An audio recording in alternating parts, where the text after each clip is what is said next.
आकाशवाणी का समाचार सेवा प्रभाग आज हिंदी और अंग्रेजी में फोन इन कार्यक्रम में कोविड-19 पर विशेष परिचर्चा प्रसारित कर रहा है। आज हमारे साथ हैं दिल्ली के लेडी हार्डिंग मेडिकल कॉलेज के डॉक्टर राजेंद्र के धमीजा। कार्यक्रम का संचालन कर रहे हैं आकाशवाणी संवाददाता नवीन सक्सेना। नमस्कार। दिल्ली और पूरे भारत में कोविड के केसेस एक बार फिर बढ़ने लगे हैं और ये तब है जब हम अनुभव कर चुके हैं इस सर्ज का, इस बढ़ोतरी का। कोरोना जब शुरू हुआ था तब हमें मालूम नहीं था कि ये किस तरह से बिहेव करेगा। हमारे पास वैक्सीन नहीं था, सिर्फ कुछ चीजें थी हमारे पास, वो थी मास्क, हाथ धोना और अपने आप को सुरक्षित दूरी बनाए रखना। अब जब हमारे पास अनुभव है, हमारे पास वैक्सीन है, हमारे पास कोरोना से लड़ने के लिए एक समझ है, उसके बावजूद भी कोरोना के केसेस दिन प्रतिदिन बढ़ते जा रहे हैं। और अब न ये सिर्फ मेट्रो शहर में है, मेट्रो सिटीज में है, बल्कि छोटे शहरों में भी इसके केसेस लगातार बढ़ते जा रहे हैं। क्या हम इसे कोरोना की एक और लहर मान लें? क्या हम कोरोना से लड़ने के सारे उपाय भूल चुके हैं? ऐसे बहुत से प्रश्न हैं जो हमारे जहन में है, हमारे मन में है, और बहुत सी जिज्ञासाएं अभी भी बनी हुई हैं जिनको हमें जानना है, और कुछ ऐसे प्रश्न हैं जिनका उत्तर हमें अभी भी ढूंढना है। लगातार आकाशवाणी पर हम कार्यक्रम करते आ रहे हैं, करीब 1 साल से भी ज्यादा हो चुका है, और इन कार्यक्रमों में हमने अपने श्रोताओं के तमाम प्रश्नों का, तमाम सवालों का जवाब दिया है, तमाम जिज्ञासाओं को शांत किया है। हमारे साथ रहते हैं स्वास्थ्य विशेषज्ञ। आज हमारे साथ हैं डॉक्टर धमीजा, जो लगातार हमारे साथ वक्त बेवक्त बने रहते हैं और श्रोताओं के प्रश्नों का जवाब देते हैं। डॉक्टर धमीजा, कार्यक्रम में आपका स्वागत है। नमस्कार। डॉक्टर धमीजा, कभी कभी अनुभव एक झूठा विश्वास दिलाता है कि हम सब कुछ सीख चुके हैं, अब हमें डरने की जरूरत नहीं है, अब हमें कुछ नहीं हो सकता। क्या यही जो झूठा विश्वास है, क्या यही जो अनुभव है, वो अब उतना कारगर सिद्ध नहीं हो रहा है? और पूरे देश में अब देखिए ये केसेस जो है लगातार बढ़ते जा रहे हैं। हाँ, आपने बिल्कुल ठीक कहा कि ये जो ट्रेजेक्ट्री हमने देखी है कि केसेस एक समय पर 90,000 थे और उसके बाद फिर 10,000 तक वापस लेके आए। सितंबर में जब बहुत पीक पे था और फिर फरवरी में 10,000 पर डे के हिसाब से पूरे कंट्री में आए, तो लोगों को ये लगने लगा कि अब कोरोना जो है देश से चला गया है। साल 2020 जरूर चला गया, लेकिन कोरोना वायरस अभी भी यही है, हमारे बीच में है, बल्कि भेष बदल कर भी आ रहा है। तो ये जो देखने मिला लोगों में थोड़ी सी लापरवाही और लोगों को थोड़ा सा फैटीग, और लगा कि ये जो है सब कुछ सामान्य है, नॉर्मल है, तो लोगों ने थोड़ी लापरवाही बरतनी शुरू की। हमें ये लग रहा था कि जब ये नैरो विंडो थी, जबकि केसेस बहुत कम थे और वैक्सीन आ चुकी थी, तो उस दौरान जो है लोग एप्रोप्रिएट बिहेवियर को जारी रखते हुए वैक्सीन लगवाएंगे तो हम इस वायरस पर विजय पा सकते हैं। लेकिन ये देखने में अब आ रहा है पिछले कुछ हफ्तों में कि केसेस लगातार बढ़ रहे हैं, और खासकर महाराष्ट्र, केरला, तमिलनाडु, दिल्ली, इन सब जगह पर जो है केसेस का एकदम सर्ज हुआ है। दिल्ली में कल 800 पेशेंट्स नए केसेस आए हैं, रिपोर्ट हुए हैं। तो इससे ये लगता है कि कहीं ना कहीं लोगों में जो है थोड़ी लापरवाही हुई है, और गैदरिंग्स जो है, ज्यादातर लोग जो है बाहर निकले हैं, और जब ये क्राउडेड जगह पर जो लोग इकट्ठे होते हैं तो वायरस को यही चाहिए, मैग्नेट की तरह वायरस जो है लोगों पर चिपकता है और उससे जो है संख्या बढ़ी है। तो हमें ये जो सीखना है कि अभी वायरस नहीं गया है, पैंडेमिक अभी भी जारी है, हमें अब आगे से भी ज्यादा जो है सावधानी रखने की जरूरत है, और बहुत आवश्यक है कि हम कोविड अप्रोप्रिएट बिहेवियर को जारी रखें और जल्दी से जल्दी जब आपका नंबर आए वैक्सीन भी लगवाएं। डॉक्टर, ये केसेस बढ़ने का जो सिलसिला अब जो शुरू हो चुका है, इसमें कहीं ना कहीं देखा जाए तो व्यक्ति जो हैं या जो हम लोग हैं वो मानसिक रूप से भी इतने सशक्त नहीं हो पाए हैं, क्योंकि लग रहा है कि भाई अब तो सब ठीक हो गया, और पूरे 1, 1.5, 2 महीने से बिना किसी पार्टी के, बिना लोगों से मिले जुले हम रहते थे, और अब जब थोड़ा सा ठीक हुआ हमने आपको कहा कि अपने आप को समझा लिया कि अब तो कुछ नहीं हो सकता। उसमें मानसिक तनाव भी कहीं ना कहीं ऐसा था कि जो उसको बढ़ाने में सक्षम हो रहा है।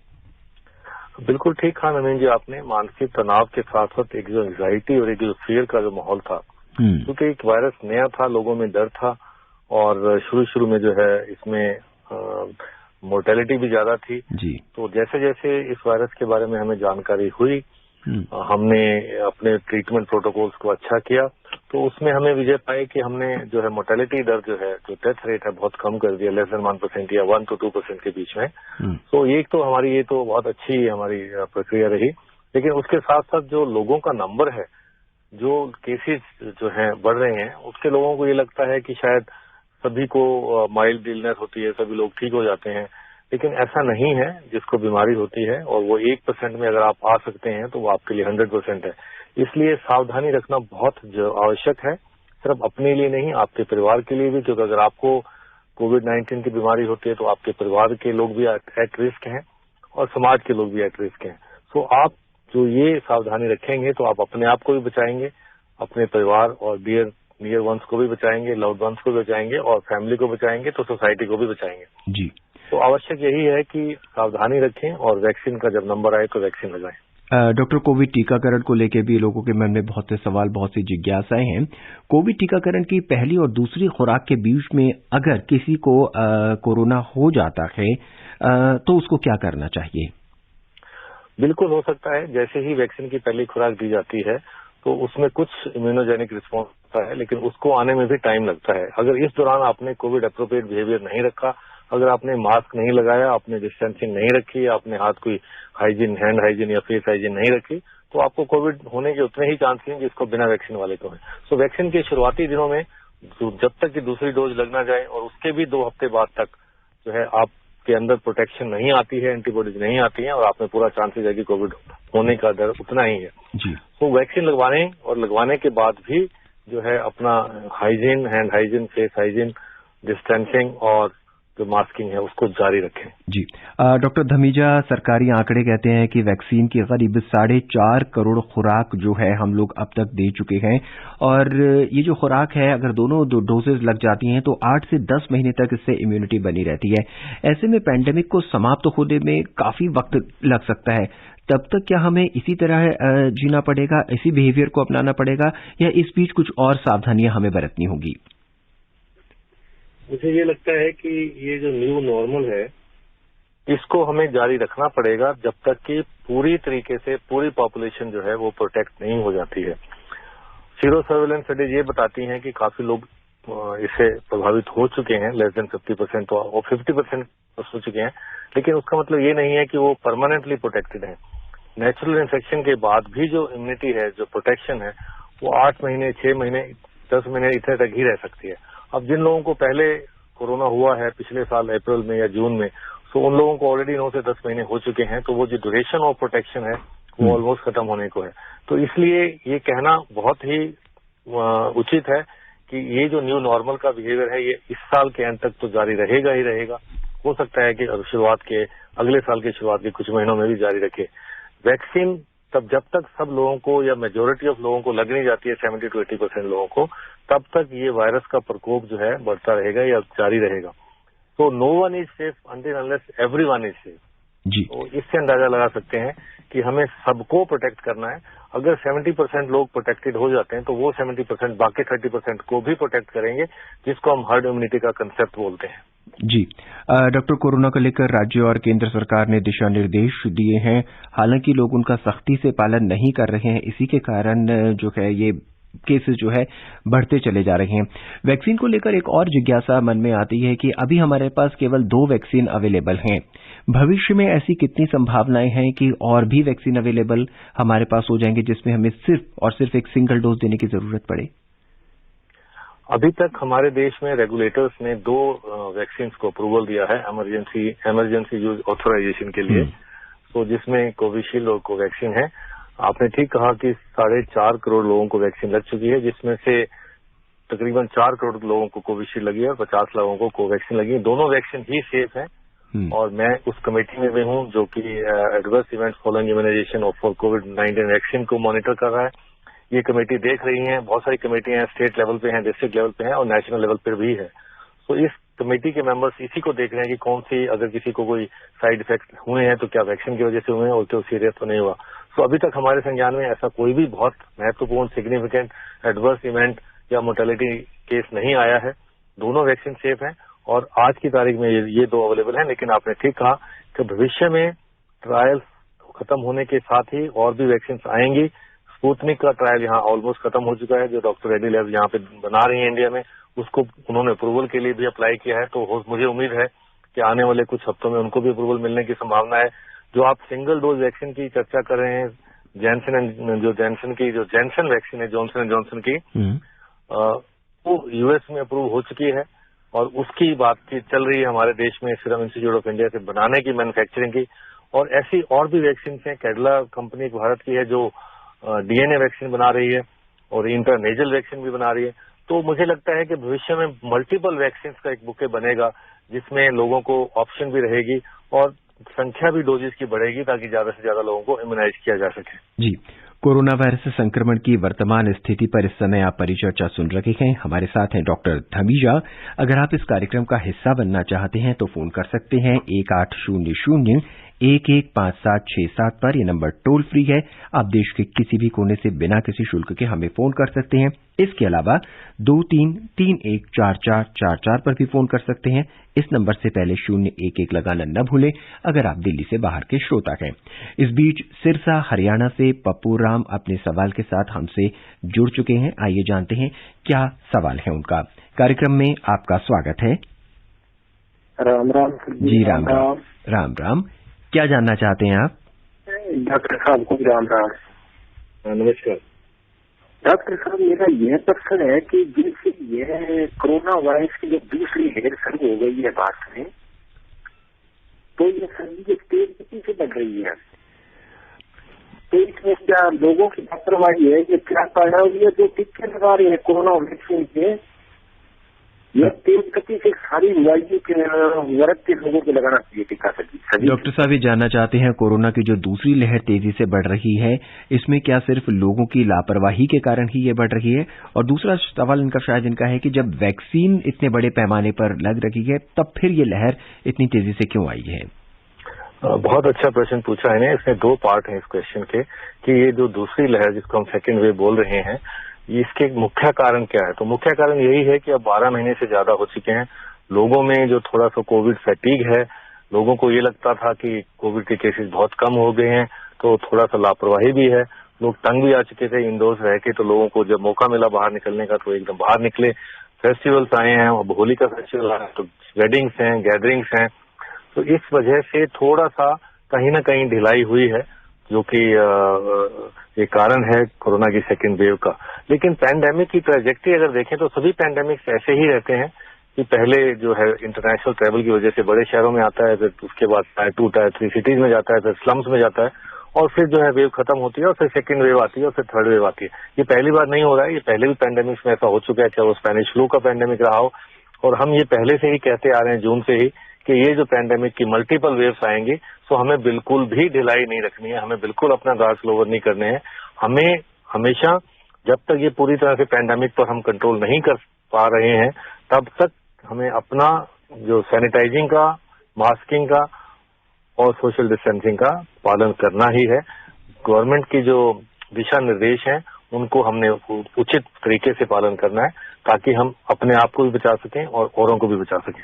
आइए अब देश की राजधानी दिल्ली से प्रतीक का सवाल सुनते हैं कि वो क्या जानना चाहते हैं। प्रतीक जी, कार्यक्रम में स्वागत है आपका। हेलो।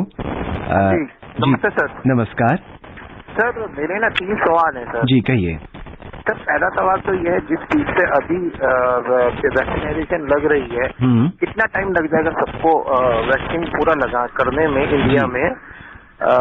दूसरा सवाल ये है कि सर, ये कोविड जो है हमने टीका लगा दिया, ठीक है, तो फिर ये टीका दोबारा आ सकता है? जी।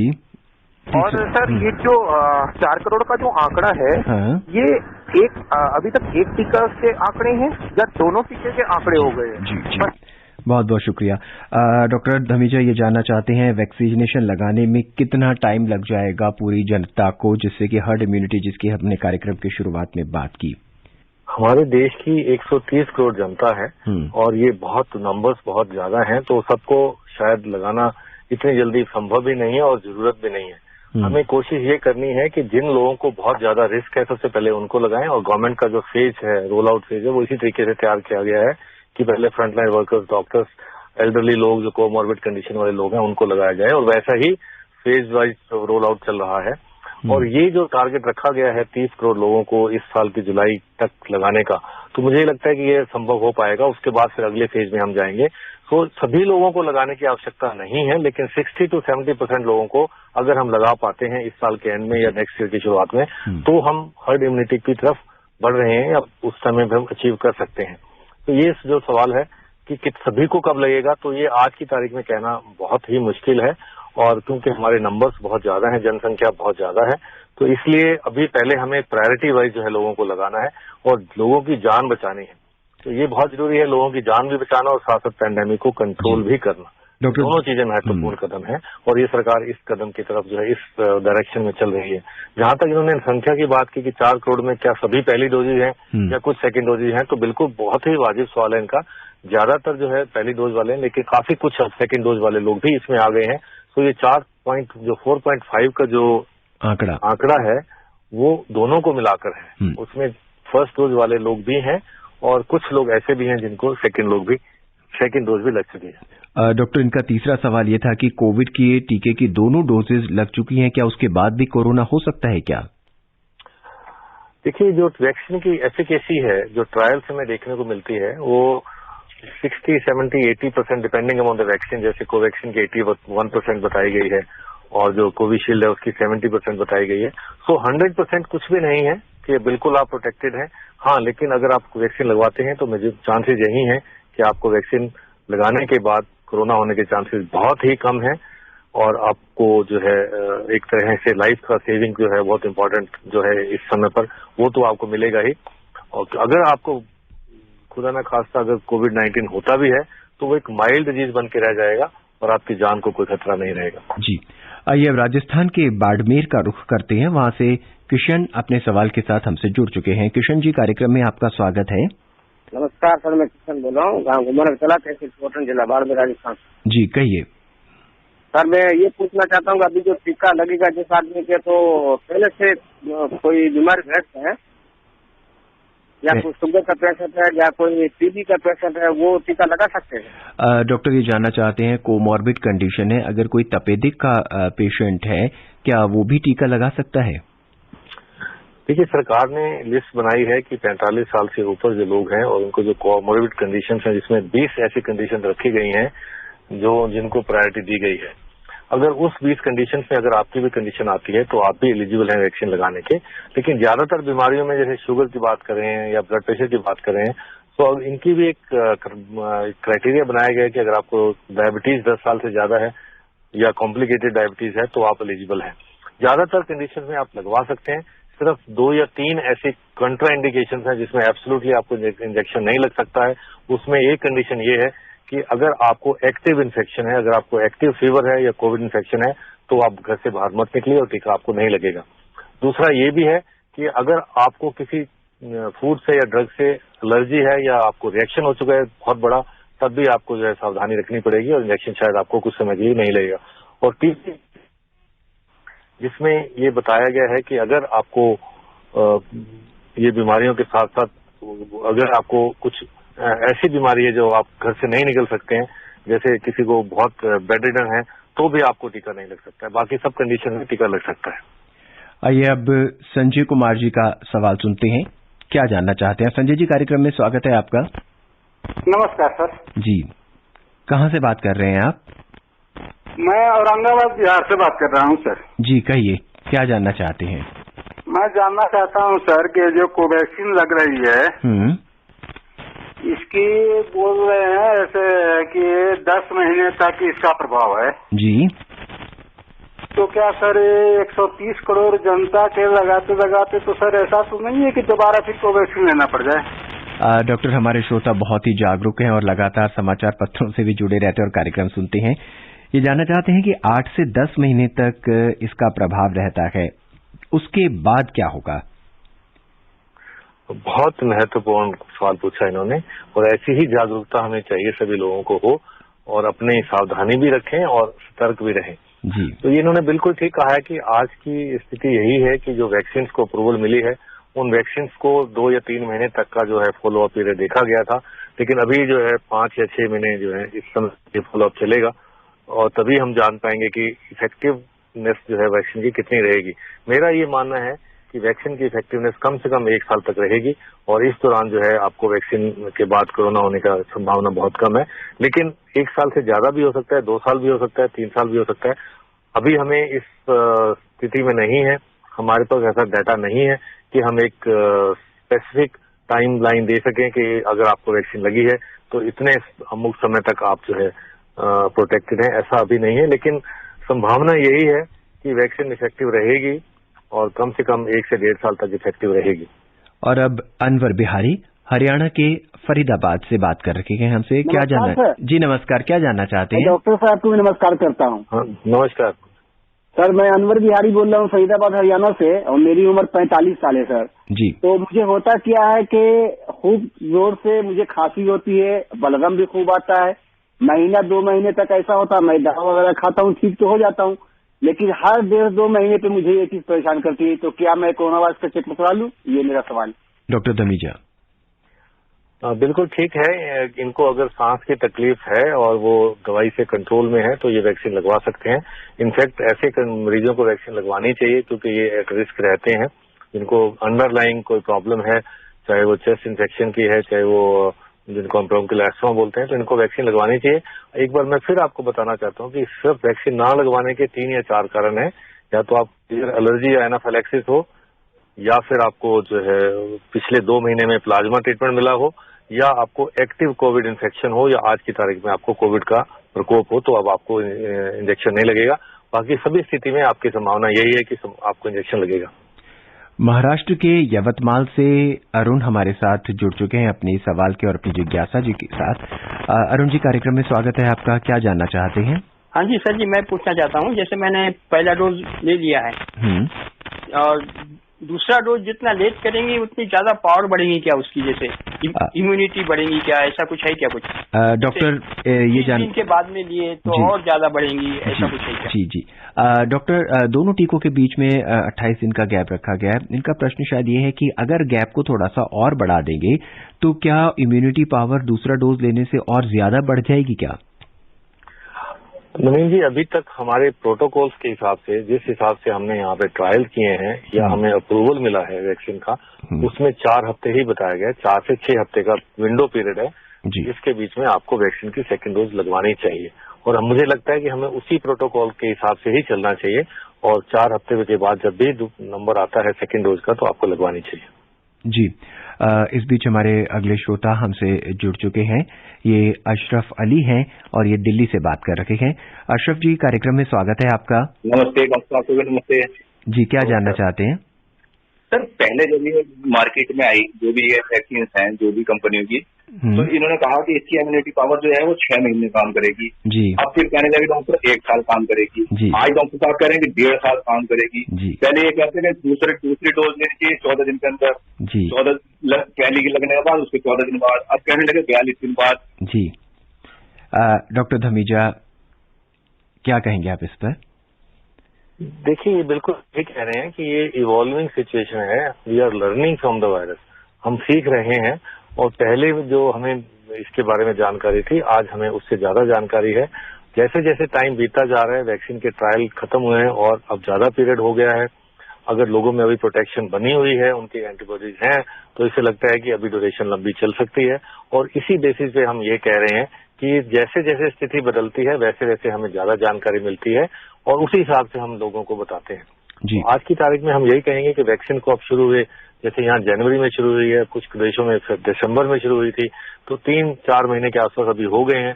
तो मुझे ये लगता है कि काफी कुछ जानकारी मिल गई है और आगे भी इसी तरीके से हमें जानकारी मिलती रहेगी और हम लोगों को जो है जागरूक करते रहेंगे, अवगत कराते रहेंगे, उनके प्रश्नों का उत्तर देते रहेंगे। मेरा ये मानना है कि ये वैक्सीन कम से कम 1 साल रहेगी और हो सकता है कि 1.5 साल तक इसका प्रोटेक्शन रहे जी। दिल्ली में जिस तरह से कोरोना के केसेस बढ़ते जा रहे हैं, उसी तरह से दिल्ली से हमारे पास सवाल भी सबसे ज्यादा आ रहे हैं। डॉक्टर, इस समय दिल्ली से ही ब्रह्मदत्त हमसे जुड़ चुके हैं। ब्रह्मदत्त जी, कार्यक्रम में स्वागत है आपका। जी सर, नमस्ते। नमस्ते, क्या जानना चाहते हैं? सर नमस्ते।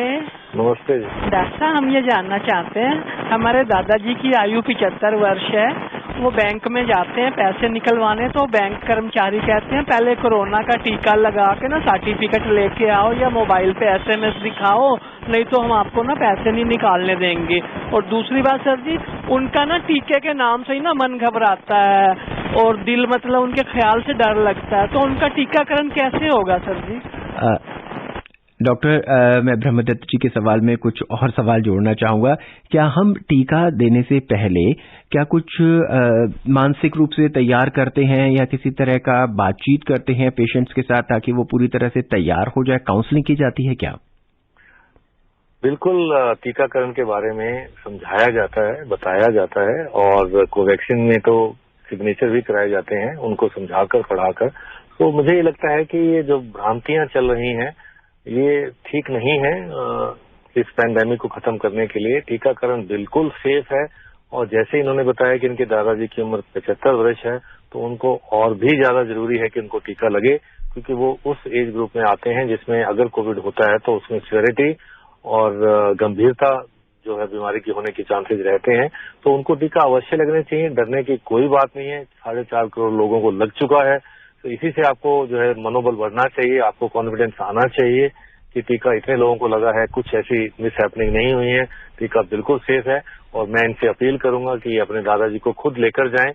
आजकल वॉक इन हॉस्पिटल्स भी हैं, प्राइवेट में भी हैं और सरकारी में भी हैं, और सरकार की पूरी कोशिश है कि जो वैक्सीन हेजिटेंसी है, जो लोगों के मन में थोड़ा डर है या शंका है, उसको दूर किया जाए। और हम सब इसी मिशन पे लगे हुए हैं। आप भी अपना जो है रेडियो प्रोग्राम इसीलिए करते हैं ताकि लोगों को जो जागरूक किया जाए, उनके मन की शंकाएं दूर की जाएं। और मुझे ये विश्वास है कि आने वाले समय में और ज्यादा लोग बढ़कर इसमें भाग लेंगे। और मैं इनको ये अपनी तरफ से कहना चाहता हूं कि आप खुद स्वयं जो है अपने दादाजी को हॉस्पिटल में लेकर जाएं और वैक्सीन लगवाएं। और जहां तक बैंक का सवाल है, तो बैंक, मुझे नहीं लगता कि उनको ये कहने की जरूरत है कि आप टीका लगाएंगे या आकर लेके आएंगे तभी हम आपको पैसे निकालने देंगे। तो ये तो बैंक वालों की जो है मुझे समझ में नहीं आया कि उन्होंने ऐसा नहीं कहा होगा, और ये उनको नहीं कहना चाहिए। बैंक में जा सकते हैं, अपनी सैनिटाइजेशन और वो जो प्रॉपर बिहेवियर है इनका, कोविड अप्रोप्रिएट बिहेवियर, चाहे वो सैनिटाइजिंग है या मास्किंग है या डिस्टेंसिंग है, तो उसको अगर सावधानी रखते हुए जाएंगे तो इनको कोई दिक्कत नहीं होगी। और अब हम कार्यक्रम में अपने अंतिम सवाल की ओर बढ़ते हैं। जम्मू कश्मीर के राजौरी से नरेश जी बहुत संक्षेप में अपना सवाल कीजिए क्योंकि वक्त बहुत कम है। जी सर नमस्कार, और डॉक्टर साहब को भी मेरा नमस्कार। जी नमस्कार। नमस्कार जी सर, मैं नरेश पाल बोल रहा हूँ, डिस्ट्रिक्ट राजौरी JNK से। जी कहिए, क्या सवाल है आपका? सर मेरा प्रश्न ये है कि मेरे पापा की एज है 77 ईयर्स जी, तो उनको रेगुलर 10-11 साल से ब्लड प्रेशर की प्रॉब्लम है। वो ब्लड प्रेशर की दवाई खा रहे हैं, एमलो से 5। डॉक्टर ब्लड प्रेशर की दवाई ले रखे हैं और इनका प्रश्न ये है कि क्या वो टीका लगाने के लिए इच्छुक हैं, क्या वो टीका लगा सकते हैं? बिल्कुल लगा सकते हैं और लगवाना चाहिए। ब्लड प्रेशर है, कंट्रोल में होगा, दवाई खा रहे हैं और वो कोई ऐसी उससे कोई प्रॉब्लम नहीं है और कोई काउंटर इंडिकेशन नहीं है। जाएं, वैक्सीन लगवाएं और अपने आप को प्रोटेक्ट करें और बाकियों को भी प्रोटेक्ट करें। जी डॉक्टर धमीजा, इस कार्यक्रम में हमसे जुड़ने के लिए और अपनी विशेष राय देने के लिए और सभी सवालों और जिज्ञासाओं को शांत करने के लिए आपका बहुत बहुत धन्यवाद। धन्यवाद, बहुत बहुत धन्यवाद। चलते चलते हम अपने सुनने वालों को एक बार फिर बता दें कि भारत कोविड-19 वैक्सीन की करीब 4.5 करोड़ खुराक देने की महत्वपूर्ण उपलब्धि के करीब पहुंच चुका है। स्वास्थ्य और परिवार कल्याण मंत्रालय ने बताया कि 25,40,000 से ज्यादा लोगों का कल टीकाकरण किया गया और इन्हें मिलाकर अब तक 4 करोड़ 46 लाख से अधिक टीके लगाए जा चुके हैं और एक बहुत बड़ी उपलब्धि है। इस कार्यक्रम में आज बस इतना ही। कल 9:30 पर कुछ नए सवाल, कुछ नए श्रोता और एक नए विशेषज्ञ की राय के साथ हम एक बार फिर उपस्थित होंगे। तब तक के लिए मुझे यानी नवीन को दें इजाजत। नमस्कार। कोविड-19 विशेष कार्यक्रम के अंतर्गत अभी आप सुन रहे थे कोरोना वायरस संक्रमण की वर्तमान स्थिति पर चर्चा, जिसे प्रस्तुत कर रहे थे आकाशवाणी संवाददाता नवीन सक्सेना। इस कार्यक्रम में आमंत्रित स्वास्थ्य विशेषज्ञ थे डॉक्टर राजेंद्र के धमीजा। ये कार्यक्रम आकाशवाणी के समाचार सेवा प्रभाग द्वारा प्रस्तुत किया गया। इसे आप हमारे mobile app news on AIR पर भी सुन सकते हैं। इस कार्यक्रम के संबंध में आप अपनी प्रतिक्रिया हमें ईमेल कर सकते हैं। पता है airnsdtalks@gmail.com। ये कार्यक्रम फिर से सुनने के लिए लॉग ऑन करें हमारी वेबसाइट newsonair.com।